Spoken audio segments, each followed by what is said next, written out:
Felipe, eu tenho 24 anos, sou formado em pedagogia, atualmente trabalho com pessoas com deficiência e tô aqui para contar um pouco da minha história. Primeiro eu quero falar assim, uma coisa, talvez eu possa falar de um jeito que espero que seja compreendido. Primeiro de tudo, eu sou muito grato pela pessoa que eu fui antes. Antes de falar qualquer coisa, geralmente as pessoas falam, não, você não é uma pessoa diferente. Eu sou uma pessoa diferente porque eu não sou a mesma pessoa que eu era ontem. Hoje eu já sou uma pessoa diferente. E eu sou uma pessoa diferente de quando eu era 7 anos atrás, de quando eu iniciei a transição, né? De quando eu comecei a minha transição de gênero. Hoje eu deito a cabeça no travesseiro e agradeço por tudo que aconteceu, porque hoje, se eu não sofro hoje, é porque a pessoa a pessoa que era antes de mim, que existiu antes de eu ser eu hoje, teve que sofrer rejeição, teve que sofrer preconceito, teve que sofrer abandono. Hoje eu, graças a Deus, não sofro preconceito, eu não sou excluído pela minha família, eu não sou excluído pelos meus amigos, porque lá atrás eu perdi muita gente, lá atrás eu tive rejeição de muitas pessoas me abandonaram, muitas pessoas me deixaram para trás para que hoje eu pudesse ser feliz e para que hoje eu pudesse estar aqui e bem, tá ligado? Então assim, tipo, é uma questão muito, eu acho que é uma linha muito tênue essa questão, assim, tipo, você sofre transfobia? Eu não sofro transfobia hoje porque eu sofri antes. Hoje eu sou uma pessoa relativamente passável. Eu fiz as minhas modificações corporais que eu queria, eu faço meu tratamento hormonal, mas quem veio antes de mim, que teve que ter muita coragem para lutar, foi aquela pessoa que sofreu, para que eu não pudesse sofrer hoje. O meu processo de transição foi difícil, porque é um processo difícil, mas ele foi um processo longo assim, fazem 7 anos que eu comecei meu tratamento hormonal e a gente passa por psiquiatra, a gente passa por psicólogo, a gente passa por assistente social, a gente passa por bloqueador, passei por bloqueador hormonal antes de começar a fazer a minha hormonização. E antes de tudo isso, a gente vem com a questão, o que tá acontecendo comigo? Você beira a pensar que você é anormal em algum momento. Por que as pessoas conseguem conviver tão bem com os corpos, conviver com elas mesmas, e eu não consigo me sentir feliz? O que tá faltando? E aí quando você descobre, cara, é tipo... Você vai assim, tipo... eu faço tratamento hormonal faz 7 anos, pelo SUS. Sem o SUS eu acho que eu não conseguiria fazer. Tanto pela questão econômica, eu comecei há 7 anos atrás pagando o meu hormônio, que eu comprei meu hormônio comecei pagando R$30. Hoje a minha caixa de hormônio, que vem com 3 ampolas, custa 280. E sem o SUS eu acho que eu não teria essa condição de fazer, né? Não teria como fazer esse tratamento. E é um processo difícil, ele é muito modificador. O processo de tomar o hormônio, além da mudança do corpo, você muda a cabeça. A sua cabeça fica de um jeito, os seus hormônios, você fica muito irritadiço, ou você fica triste, ou você... Por isso que o acompanhamento psicológico é tão importante, porque se você faz as coisas sem um apoio e sem um amparo, você se perde no meio do caminho. E eu acho que você se perder no meio do caminho é o problema. Então, assim, cara, por mais que você queira muito, por mais que você tenha essa coisa assim, uma pessoa que tá no começo de uma transição e tá em pré-testosterona ou pré-hormônio feminino e sente essa vontade ou uma pessoa que tá pra se descobrir, cara, não... Eu acho que o mais importante de tudo é você primeiro procurar um psicólogo. É a primeira coisa que você tem que fazer, é a primeira coisa que eu fiz, é a primeira coisa que qualquer pessoa tem que fazer, é procurar um psicólogo, procurar uma ajuda. Não é fácil, tá? Porque ser uma pessoa trans nunca é fácil, mas eu acho que a gente, pelo que eu vivo e pelo que eu observo a vivência de outros homens trans, é muito mais seguro estar nessa posição de masculinidade do que de feminilidade, né? Do que é muito mais seguro ser um homem trans no Brasil do que ser uma mulher trans. Tudo bem, nós temos a questão de estupros corretivos e transfobia como homens trans, mas a gente é relativamente menos marginalizado do que as mulheres trans. Então eu acho que a gente esbarra nessa questão social e econômica, e a gente esbarra na questão do machismo, e a gente esbarra na questão do racismo, né? 80% das meninas trans estão à margem da sociedade e sendo criminalizadas, tendo que se prostituir para poder simplesmente viver, tá ligado? E eu observo que com a gente, com nós, homens trans, isso não acontece com tanta força, né? Deve acontecer em muitos lugares, mas não acontece com tanta força, porque a maior parte de nós veio pode ter tido uma fase muito difícil, né? Tanto economicamente quanto socialmente, mas a nossa ascensão é muito maior, porque a gente, depois que passa pela transição e entra nesse lugar de conforto masculino, né? Nós somos respeitados por sermos homens. É uma questão muito mais difícil para a sociedade do que pessoal, é o que eu vejo. A questão de ser trans no Brasil é uma dificuldade social, de acolhimento, de ter uma rede de pessoas que te acolhem, do que uma questão pessoal.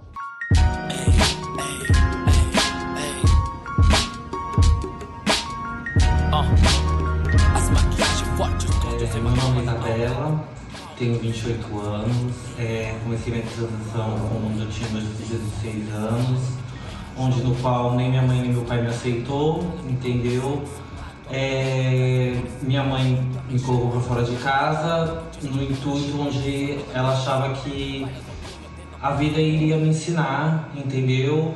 E que eu iria pra rua e iria ver. E sendo na qual minha opção sexual naquela época eu não poderia estar morando com ela. Então eu fui, entendeu? Fiquei acho que uns 2 anos sem falar com a minha mãe, entendeu? Mas depois, quando eu voltei, eu vi que muito mais dela foi medo, entendeu? Do que eu poderia sofrer, que nesse tempo de 2 anos eu sofri muito até eu baixar minha guarda e querer ir em busca da minha mãe, entendeu?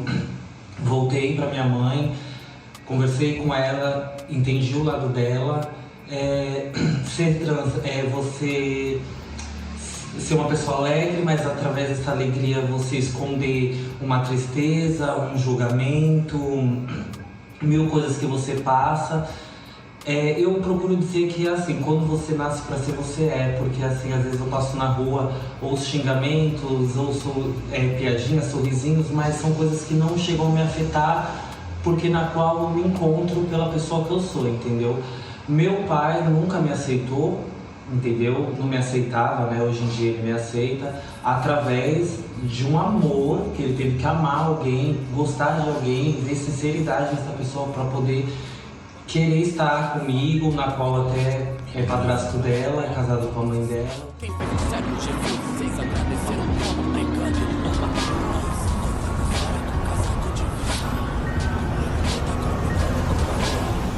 Meu nome é Luana, vou fazer 33 anos, nasci em Praia Grande, moro em Peruíbe desde sempre. Já fui morar em São Paulo com a minha mãe, meu irmão e meu padrasto. Ela separou e voltamos pra cá de novo, em Peruíbe. Viver em Peruíbe é aquela coisa, né? Tem preconceito, a gente é xingada, a gente também é amada. Gostamos de morar aqui porque é uma cidade pequenininha. Porém, é aquela coisa, pra gente não tem oportunidade nenhuma, tanto de emprego, em nada, né? E então a única opção que temos aqui, eu tenho minha profissão, que eu sou cabeleireiro e design de unha, mas também é muito difícil porque hoje em dia muita gente trabalha com isso. Então nossa única opção é trabalhar na rua. Minha mãe, ela foi uma das pessoas que me acolheram, assim, quando eu decidi me assumir, ser o que eu realmente sou. Na verdade, eu não cheguei nela. Ela que perguntou pra mim e eu falei, sim, eu sou isso e acabou. Né? Desde então eu tenho super apoio dela, desde sempre. Né? Meu pai não, meu pai ele sempre foi preconceituoso. Eu sempre entendi o lado dele, como ele não conseguiu entender o meu. Porém, eu amo, né? Sofri bastante no começo por ele não aceitar como eu sou.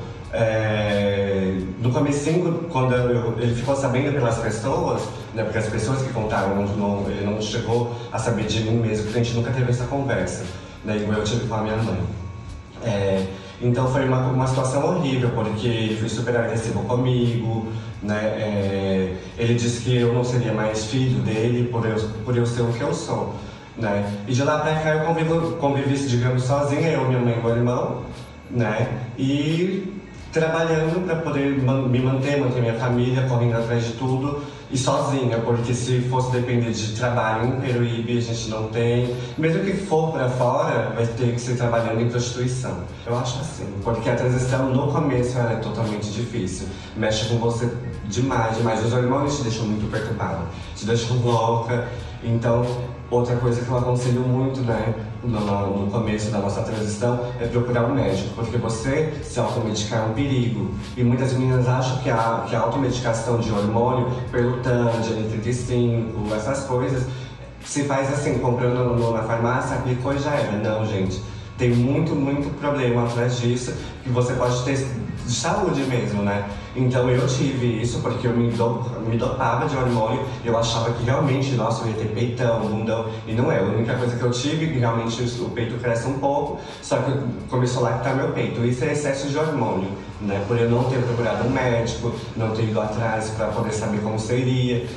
Na minha época, já faz um bom tempo atrás, a gente não tinha apoio de ninguém, como hoje em dia também é bem difícil ter apoio, né? Então a gente se medicava sozinho. E hoje em dia eu vejo muitas meninas novinhas fazendo isso também. Umas porque tem medo da família, outra porque não tem apoio também.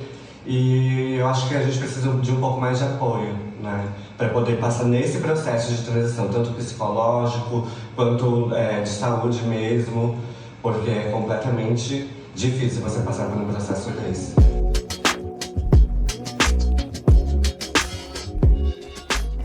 Oi, eu me chamo Gabriela e sou uma menina trans.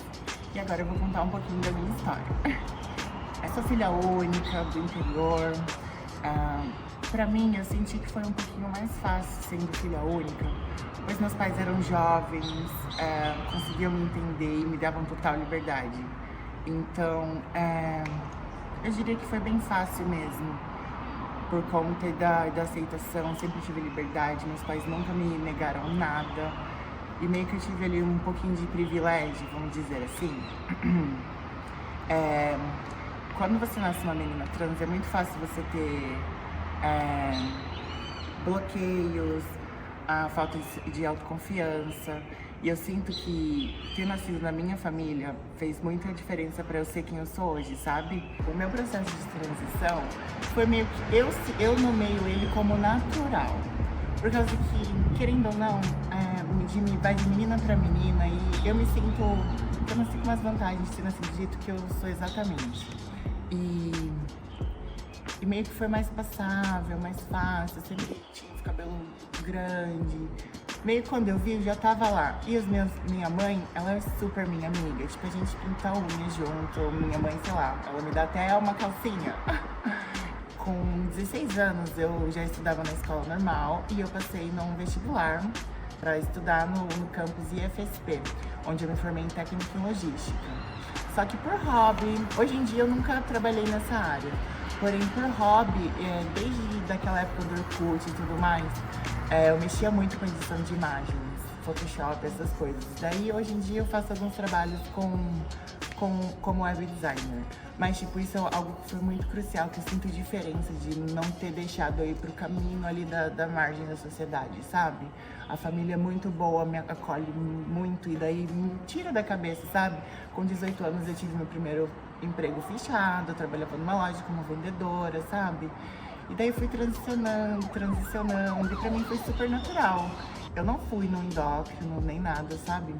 Às vezes, sendo menina trans, a gente faz as coisas meio sozinha e são coisas que é diferente sentir de dentro pra fora. Não é você colocar uma maquiagem, uma roupa feminina, é você sentir, sabe? Aquelas coisas de dentro pra fora, isso faz total diferença. Eu sinto que foi muito necessário essa terapia hormonal e eu faço uso até hoje, porque é mensalmente, né? Eu sinto que por eu ter sido uma menina, ter crescido uma menina trans, a gente já é obrigatório ser um pouquinho mais forte que o normal, sabe? Por causa que não é que você vai chegar ali, entregar o currículo, seu currículo vai ser visto normal, igual eles analisam de outras pessoas. Vai ter aquele baque, um negócio. E eu me sentia realmente sozinha. Hoje eu me sinto por muita sorte, por não ter passado, tipo, não ter outras vidas de meninas trans, ser jogada pra fora de casa, ter coisas desse tipo, ter a obrigação de ir pra prostituição. Como eu tive pais que me acolheram ali. Eu era filha única, então meio que eu era bebezinha de casa, sabe? Eu tive essas regalias. E nitidamente me tirou desse caminho que eu poderia ter tomado. E o fato de eu ficava muito preocupada, tipo, o que eu vou fazer? Eu tô conhecendo o meu marido, sabe? Você entra naquele clima de casa, família, você tá construindo um negócio. E eu falava, nossa, mas o que eu vou trabalhar? O meu marido trabalha e fica aquele clima chato. Eu precisava, tipo, é uma família, então uma ajuda de cada lado. E eu me perguntava, o que eu vou inventar? Eu tentei entrar em cursos de coisas de beleza, porque eu achei que ia ser menos preconceito e tudo mais. Não adiantava eu ter um currículo formado em logística, sendo que as portas não se abriam. E tipo, hoje eu me sinto muito sortuda por causa que realmente eu me mantenho, eu sou autônoma, só conseguindo trabalhar como web designer. Sinto que eu poderia ser muito abalada psicologicamente por todos esses momentos desconfortáveis, por causa que, por exemplo, eu sou casada há 6 anos, eu me preocupo muito. Quando eu conheci o meu marido, e ele, tipo, por 35 anos da vida dele, só se relacionava com meninas cis. E daí ele me conheceu e, tipo, eu me questionava muito, tipo, e no dia que eu saí com ele na rua? Será que eu vou passar um constrangimento porque vão fazer uma piada e meu namorado tá do meu lado? Só que essa cruz é minha e, tipo, eu que nasci assim, eu ficava me sentindo culpada por ele talvez ter que escutar uma piadinha, sabe? Que normalmente ele nunca escutaria. Isso é uma parte dolorosa que já me pegou bastante. E eu sinto que é uma coisa que eu tive que trabalhar muito, e não que ainda a gente saia de mão dadas aí livremente hoje em dia, não. Mesmo estando aí quase 6 anos de casada, morando junto e tudo bonitinho. Esse poema é um pouco da minha alma, sabe? É um poema onde eu posso dizer que são coisas que eu vivi, presenciei, tanto comigo quanto as meninas, meninos gays, homens trans. E eu tive uma casa onde chegou a morar 12 meninos e meninas trans, onde as mães não aceitavam eles. E é um pouco do que eu sinto também. E eu coloquei o nome desse poema carinhosamente como um poema de minha alma. E ele começa assim. Em outra época, eu e muitas de mim seriam queimadas vivas, como bruxas. Nossos corpos vendidos em ruas como peças de carne em açougue, marginalizadas, odiadas, puta, aberração. Meu corpo é o desejo mais obscuro dos homens. Amada em segredo, guardada debaixo de muita mentira de um casamento tradicional. Ser mulher trans ou cis só muda em uma coisa, a sua alma, porque ninguém é igual. Perante os olhos deles, você será puta como eu também sou. A realidade é que até hoje as bruxas deveriam ser queimadas vivas, só que isso não vai mais acontecer. Porque dentro de mim habita uma deusa e a força que de mim mesma flui como chama queima e me dá o fôlego de todos os dias lutar por nós, travestis. Sentir a dor uma da outra nesse mundo tão vazio nos torna uma alma só. Um único universo. A minha alma chorou quando uma de nós partiu por uma violência desnecessária, por apenas não olhar o próximo com os olhos dos deuses. Milena Massafera, Nicole Xavier, Natasha Galvão, Esther, Uriana e muitas outras. E você, Dandara. Dandara dos Santos, apedrejada. A cada paulada que seu tão perfeito corpo foi desferido, o meu sentiu igual. Vocês existiram e existem e vão continuar existindo dentro de cada uma de nós. Mulheres cujo corpo for hoje adubaram a terra, onde pisaram pessoas tão ingratas como cruéis, por apenas vocês, eu e todas as mulheres trans ser o que nossa alma é. Nunca esqueçam, a união é o laço mais forte que temos. Tenho orgulho de serem perfeitas como são, cada uma com seu corpo e o seu jeitinho. E nunca se esqueçam, a lagarta sempre vai nos representar. No fim de tudo, abra suas asas e levante seu voo. Você é corajosa, como já dizia Raul Seixas. Eu prefiro ser essa metamorfose ambulante do que ter aquela velha opinião formada sobre tudo. Tenho sangrado demais, tenho chorado pra cachorro. Ano passado eu morri, mas esse ano eu não morro.